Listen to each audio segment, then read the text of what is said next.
Hello friends, first of all I am really sorry. मैं ऐसा करना नहीं चाहता था, पर मेरी भी कुछ सीमाएँ हैं, मेरी भी लिमिटेशन है और वही वजह है कि आज ये चीज़ मुझे आपके सामने बोलनी पड़ रही है। अगर हो सके तो प्लीज़ मुझे माफ़ कर दीजिएगा।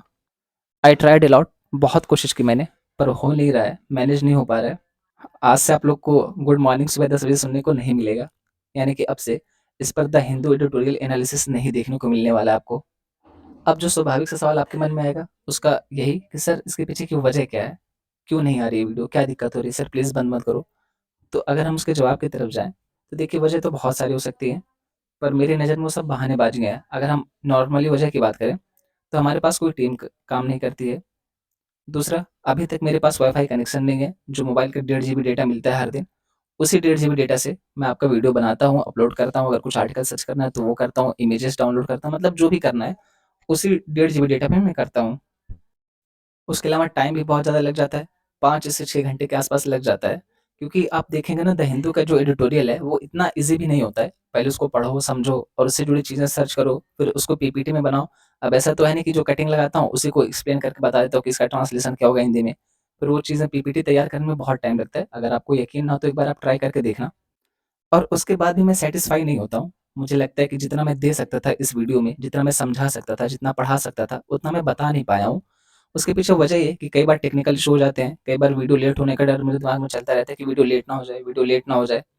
तो वो सारी चीज़ें ध्यान में देखते हुए थोड़ा-सा जल्दी-जल्दी बोलते-बोलते मैं निकल जाता हूँ। कई बार जो चीज़ें मैं बहुत अच्छे से एक्सप्लेन कर सकता हूँ, वो कर नहीं पाता हूँ, सिर्फ़ टाइम के नाते कि लेट ना हो जाए। पर मेरी नज़र में ये सारी चीज़ें बहानेबाज़ी हैं। आज तक इसके बिना भी काम चल रहा था, आज तक भी मेरे पास वाईफ़ाई नहीं था तब भी वीडियो अपलोड हुई है। तो ये सारी बहानेबाज़ियाँ हैं, जो एग्ज़ैक्ट वजह है, वो मात्र एक वजह है और वो ये है कि इस पोस्ट को मैं जस्टिफ़ाई नहीं करता। यूपीएससी का एग्ज़ाम क्रैक करना कोई मज़ाक का खेल नहीं है और ये बताने वाली बात नहीं है, ये सबको पता है। दोस्तों आप देखेंगे कि day by day current affair का वेटेज बढ़ता जा रहा है यूपीएससी में और अगर यूपीएससी के लिए कोई करंट अफ़ेयर पढ़ा रहा है या पढ़ रहा है, तो दोनों को ध्यान देना चाहिए। और टीचर की जो पोस्ट है ना दोस्तों, मेरी नज़र में वो एक तरीके से कह सकते हैं बहुत ऊँची पोस्ट है। और मैंने जब पढ़ाना शुरू किया था, तब मैं इस लेवल पे जाके नहीं सोच पाया था। पर जब आप लोग जुड़ते गए, आप लोगों में से कुछ लोग के कमेंट्स आए, कुछ लोग के ईमेल्स आए, कुछ लोगों ने पर्सनली टेलीग्राम पे मैसेज किया, बातचीत हुई, तो मुझे समझ आया कि जो हम पढ़ा रहे हैं, वो सिर्फ़ एक पढ़ाना हमारा काम नहीं है। उसके अलावा हमें स्टूडेंट को सपोर्ट भी करना होता है। कई बार जैसे आपकी क्वेरी आती है कि सर सीसेट के लिए हम क्या करें? या फिर ऑप्शनल क्या रखें? या फिर उसकी तैयारी कैसे करें? पीवाईक्यू कैसे सॉल्व करें? इस आंसर को कैसे फॉर्मेट करें? अगर आप लोग की ये क्वेरी आती है, इससे चेक कर दीजिए सर, इस तरीके की जो भी क्वेरी आती है, अगर आप मुझसे कुछ पूछ रहे हैं, तो मेरे ऊपर बहुत ट्रस्ट करके पूछ रहे हैं। ऐसा तो है नहीं कि आपने सुबह उठा और देखा कि चलो ये भी एक चैनल है, पूछ लेते हैं। अगर आप मुझसे कुछ भी डिस्कस कर रहे हैं, तो बहुत ही ट्रस्ट करते हैं आप मेरे ऊपर, उसके बाद ये चीज़ें डिस्कस कर रहे हैं। अगर मैंने आपको एक भी गलत सलाह दे दी, तो आपकी पूरी ज़िंदगी बर्बाद हो सकती है। आपसे हज़ारों लोग की उम्मीद जुड़ी है और अगर 1000 लोग नहीं तो कम से कम 2 ऐसे लोग हैं, जिनकी उम्मीद आपसे जुड़ी हुई हैं, आपके माँ और आपके पिताजी। तो मेरी एक गलत सलाह, मेरी एक गलत एडवाइस आपकी ज़िंदगी खराब कर सकती है और ये बात सिर्फ़ मेरे लिए नहीं है, कोई भी ऐसा व्यक्ति जो एक रिस्पॉन्सिबल पोस्ट पे बैठा है, ख़ास करके अगर वो टीचिंग की पोस्ट पर है, उससे हज़ारों स्टूडेंट जुड़े हुए हैं यार, तो उसको इस चीज़ का ध्यान देना चाहिए। मुझे लगता है कि मैं इस पोस्ट को जस्टिफ़ाई नहीं करता। क्योंकि मुझे जितना देना चाहिए था, मुझे लगता है कि मैं उस लेक्चर में इतना दे नहीं पा रहा हूँ। अब उसके पीछे की बहुत सारी वजह हो सकती हैं। उसके अलावा मेरे अपने कुछ लिमिटेशंस हैं। मुझे और भी कुछ है, जो मैं शेयर नहीं कर सकता, क्योंकि वो पर्सनल मैटर है। तो मैं ज़्यादा ज्ञान की बात नहीं करूँगा, क्योंकि मैं खुद निभा नहीं सका, तो ज़्यादा ज्ञान की बात करने का मुझे हक नहीं है। बस इतना ही बोलूँगा, हो सके तो माफ़ कर दीजिएगा, आप लोग की भावनाओं के साथ खेलने के लिए, आप लोग को यहाँ तक ला कर के छोड़ने के लिए। मैं चाहता नहीं था, मैंने बहुत कोशिश की, कभी रात में जाके ट्राई किया, कभी सुबह जाके ट्राई किया, कभी अर्ली मॉर्निंग, मतलब हर तरीके से मैंने आज़माने की कोशिश की। पर वही है, उसके बावजूद एक ऐसी चीज़ है, जिसको पूरा करना मेरे लिए सबसे ज़्यादा ज़रूरी है। पहले मैं उस चीज़ को अचीव करना चाहता हूँ, उसके बाद ही मैं अपनी ज़िंदगी में कुछ और सोचूँगा, कुछ और करूँगा। मैं ये नहीं जानता दोस्तों कि मेरे वीडियो की वजह से इस जितने भी लोग जुड़े हैं, किसी एक इंसान की भी लाइफ़ में 1 भी % सुधार आया या नहीं आया, मुझे ये तो नहीं पता है। पर मैं इतना ज़रूर समझ गया हूँ कि ये वीडियो बनाने के बाद मुझे ये समझ आ गया कि मुझे अपनी ज़िंदगी में आगे जाके क्या करना है, मुझे किसमें मज़ा आता है, मैं क्या कर सकता हूँ। कहते हैं ना कि एक हर इंसान का एक बेसिक नेचर होता है और अगर वो उसी हिसाब से काम चुनता है, तो अपनी फ़ील्ड में बहुत आगे जाता है। तो मुझे ये क्लियर हो गया है कि मेरा नेचर क्या है, मेरा बेसिक नेचर क्या है, मैं अपनी लाइफ़ में एक्चुअल में करना क्या चाहता हूँ। कह सकते हैं कि एम क्लियर हो गया है। और दोस्तों यूट्यूब कहने के लिए यूट्यूब है, अब बहुत सारे लोगों के लिए सोर्स ऑफ इनकम हो सकता है, यानी कि पैसा कमाने का माध्यम हो सकता है। लेकिन मेरे लिए यूट्यूब एक तरीके से आप कह सकते हैं कि बहुत सारे लोगों का एक बार में फ़ायदा पहुँचाने का माध्यम था। ख़ास करके जो हिंदी मीडियम से जुड़े लोग हैं ना, बहुत सारे ऐसे लोग हैं यार जिनके पास द हिंदू कभी पहुँचता ही नहीं है, जिनको द हिंदू पढ़ने में बहुत दिक्कत होती है। बहुत सारे ऐसे लोग हैं जो गाँव से जुड़े हैं, जिनके यहाँ पे कोई मैगज़ीन नहीं पहुँचती, फिर भी वो पढ़ने की कोशिश कर रहे हैं। तो मुझे वो सारी चीज़ें पढ़ के, सुन के मुझे ऐसा लगा कि अगर मैं कुछ कर सकूँ, 1% भी मैं किसी की हेल्प कर पाऊँ, तो मेरी ज़िंदगी शायद सफल हो जाए।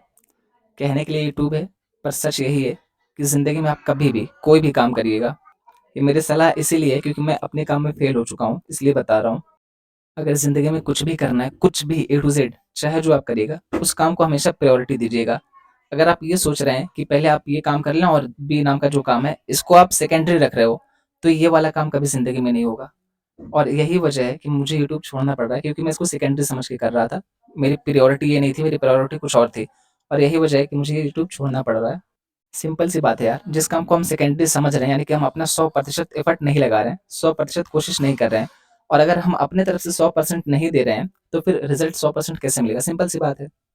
लाइफ़ है ना, कई बार हमें ऐसे मोड़ पे लाके खड़ा कर देती है कि हमारे पास कोई ऑप्शन नहीं होता है। तो मैं ज़्यादा ज्ञान की बात नहीं करूँगा फ्रेंड्स, बस इतना समझ लीजिए कि मेरे पास भी कोई और ऑप्शन है ही नहीं। जो मैंने आपको वजह बताई है, उसमें एक वजह फाइनेंशियल प्रॉब्लम भी है, पर मुझे वो सारी चीज़ें नहीं बतानी है, मुझे आपकी सहानुभूति नहीं चाहिए और बस मैं ये सोच के शुरू किया था ना कि शायद मेरी वजह से किसी एक इंसान की ज़िंदगी में भी अगर 1% भी पॉज़िटिव इम्पैक्ट पड़ जाता है, तो बहुत अच्छा होने वाला है। तो म मुझे बहुत खुशी होगी। पर वही अब क्या बोलूँ ज़्यादा, बस माफ़ कर दीजिएगा उसके लिए। जहाँ तक मैं समझ पाया हूँ, ना सिर्फ़ यूट्यूब बल्कि हम जो भी काम करते हैं ना, कुछ भी करें ए टू ज़ेड, तो चौबीसों घंटे हमारे दिमाग में बस वही चीज़ चलनी चाहिए कि हमें ये काम करना है, हमें इसमें सक्सेस होना है। और अगर आपके दिमाग में चौबीसों घंटे वो चीज़ नहीं चल रही है, कोई और भी चीज़ चल रही है, तो आप उस फ़ील्ड में हो सकता है कि सक्सेस हो जाएँ, पर बहुत आगे नहीं जा पाएँगे। मतलब एक होता है ना कि एक्सपर्ट बन जाएँ, तो उस फ़ील्ड के एक्सपर्ट नहीं बन पाएँगे जब तक आपके दिमाग में वो चौबीसों घंटे नहीं चलेगा। यानी कुछ भी करना है तो उसको प्राइमरी टारगेट रखना है, उसी चीज़ को करना है, उसी चीज़ के बारे में सोचना है, उसी चीज़ से जुड़े रहना है। और फिलहाल मैं यूट्यूब को अपना प्राइमरी टारगेट नहीं बना सकता, किसी भी हाल में नहीं बना सकता। मेरी अपनी कुछ लिमिटेशन है, अब मैं वो क्या ही शेयर करूँ। तो हो सके प्लीज़, प्लीज़, प्लीज़ माफ़ कर दीजिएगा। मतलब गलती तो हुई है मुझसे, ऐसा नहीं करना चाहिए था। उसके लिए I am really sorry. Last but not least, अगर फिर भी आप में से कुछ लोग को लगता है कि भई अगर सब्सक्राइब करे रहने से आपका पैसा नहीं कट रहा है, तो अगर आप लोग चाहें तो अनसब्सक्राइब मत करें। और आप लोग चाहें तो अनसब्सक्राइब कर दें, वो आपके ऊपर है। अगर आप लोग अनसब्सक्राइब नहीं करते हैं, तो मैं कभी-कभी जब भी मुझे टाइम मिलेगा, चाहे वो संडे को या कभी भी मेरे को टाइम मिलेगा, तो मैं आप लोग को इन्फॉर्मेटिव वीडियो अपलोड करता रहूँगा। जैसे अभी इन्फॉर्मेटिव वीडियो से मेरा क्या मतलब है? जैसे मान लीजिए टनल में जब मज़दूर फँस गए थे, तो यहाँ पे रैट होल माइनिंग के बारे में बात आई थी। तो कुछ ऐसी वीडियो मैं डाल दिया करूँगा, रैट होल माइनिंग क्या है? या फिर जो टनल में मज़दूर फँसे हैं, मामला क्या है? इस तरीके की कोई इन्फॉर्मेटिव वीडियो मैं डालता रहूँगा जब भी मुझे टाइम मिलेगा। अब ये प्रॉमिस नहीं कर सकता कि हर दिन एक वीडियो डालूँगा। जब भी मुझे टाइम मिलेगा तो मैं डालता रहूँगा। या फिर कोई ऐसा मुद्दा जो लगातार न्यूज़ में बना हुआ है, जैसे गवर्नर हो गए हमारे, तो थोड़ा बहुत गवर्नर के बारे में हिंट कर दूँगा। या फिर मतलब ऐसा कोई भी मुद्दा जो लगातार चर्चा में बना हुआ है, जो जानना हमारे लिए ज़रूरी है कि समाज में क्या चल रहा है, देश-दुनिया में क्या चल रहा है। तो ऐसी वीडियो मैं आप लोग के लिए डालता रहूँगा। अगर आप लोग को लगता है कि ऐसी वीडियो आप देखते हैं, तो आप जुड़े रह सकते हैं चैनल से। अब वो वीडियो हो सकता है कि आपके एग्ज़ाम में भी काम आ जाए और हो सकता है कि आपके सिर्फ़ पर्सनल लाइफ़ में काम आए, समाज में काम आए, आपके एग्ज़ाम में काम ना आए। तो वीडियो दोनों तरीके की हो सकती है।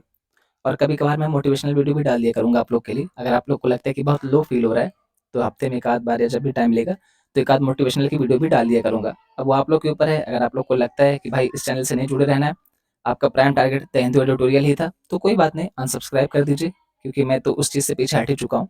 तो वो अब आपके ऊपर है, अगर आप चाहें तो अनसब्सक्राइब कर सकते हैं और अगर आपको लगता है कि सब्सक्राइब किए रहने से आपका पैसा नहीं कट रहा है, कोई नुकसान नहीं हो रहा है, बैटरी चार्ज बहुत जल्दी नहीं खत्म हो रहा है, तो सब्सक्राइब किए रहिए, कोई दिक्कत नहीं है। टाइम टू टाइम मैं आप लोग को कुछ ना कुछ वीडियो डालता रहूँगा, जैसे-जैसे मुझे टाइम मिलेगा, कोई इन्फॉर्मेटिव वीडियो हो गई, कोई मोटिवेशनल वीडियो हो गई, या इस तरीके की कुछ ना कुछ वीडियो मैं आप लोग को अपडेट करता रहूँगा। बाकी आप लोग की मर्ज़ी है, चाहे आप जुड़े रहें इस चैनल से, चाहे इस चैनल को तुरंत छोड़ दीजिए, वो आप लोग के ऊपर डिपेंडेंट है। और एक बार फिर से मुझसे जो गलती है उसके लिए प्लीज़ माफ़ कर दीजिएगा। उम्मीद है दोस्तों, आपको ये वीडियो बिल्कुल पसंद नहीं आई होगी। जनरली मैं बोलता हूँ कि वीडियो पसंद आई होगी, पर आज बोल रहा हूँ कि नहीं पसंद आई होगी क्योंकि आज की न्यूज़ ही ऐसी है। मुझे सुबह ही अपडेट कर देना चाहिए था, सुबह नहीं कर सका तो कोई बात नहीं, इस टाइम कर देता हूँ। तो हो सके माफ़ कर दीजिएगा और इस चैनल पूरी तरीके से बंद नहीं होगा, चैनल को मैं डिलीट नहीं कर रहा हूँ। जैसा कि मैंने बताया कि इन्फॉर्मेटिव वीडियो डालता रहूँगा और फिर कुछ ऐसे मोटिवेशनल वीडियो भी मैं डाल दिया करूँगा। मोटिवेशनल वीडियो ये नहीं कि किसी का चोरी करके, वो मैं खुद से तैयार करके फिर मैं डालूँगा। ऐसे नहीं कि किसी और की क्लिप्स चोरी कर उसको ला के लगा दिया, वो चीज़ नहीं होने वाली है। मैं खुद से उसको तैयार करूँगा, मेरी ही आवाज़ रहेगी, सारी मेहनत मेरी रहेगी, उसके बाद ही हम उसको अपलोड करेंगे। अगर आप लोग को लगता है कि चैनल से जुड़े रहना इससे कोई नुकसान नहीं हो रहा आपका, कोई पैसा नहीं कट रहा है, कोई चार्ज नहीं जा रहा है और कोई आपको टॉर्चर नहीं कर रहा है, तो प्लीज़ जुड़े रहिए। और अगर आप लोग को लगता है कि चैनल से जुड़े रहना आप लोग के लिए खतरनाक है, तो कोई बात नहीं, छोड़ दीजिए, कोई दिक्कत नहीं है। ख़त्म करते हैं एक सफ़र को यहीं पे। कहते हैं ना कि अगर किसी सफ़र की मंजिल ना मिले, तो उसको एक खूबसूरत मोड़ देकर छोड़ देना ही अच्छा होता है। Once again I am really sorry for everything. खुश रहिएगा, टेंशन नहीं लीजिएगा। जब भगवान एक रास्ता बंद करता है, तो 10 रास्ते खोलता भी है। तो टेंशन बिल्कुल नहीं लीजिएगा। अपनी पढ़ाई जारी रखिए, अच्छे से ईमानदारी से पढ़िए और लास्ट में मेरी वही सलाह आप सभी के लिए, आप दुनिया का कोई भी काम कर रहे हैं, किसी भी फ़ील्ड से जुड़े हैं, उस काम को प्रायोरिटी दीजिए, उस काम को प्राइमरी टारगेट के रूप में रखिए। अगर आप बहुत आगे जाना चाहते हैं लाइफ़ में तो। अगर आप किसी चीज़ को सेकेंडरी समझ के कर रहे हैं, तो उस चीज़ में आप बहुत आगे नहीं जा पाएँगे, ये चीज़ मान लीजिए। खत्म करते हैं इसको यहीं पे।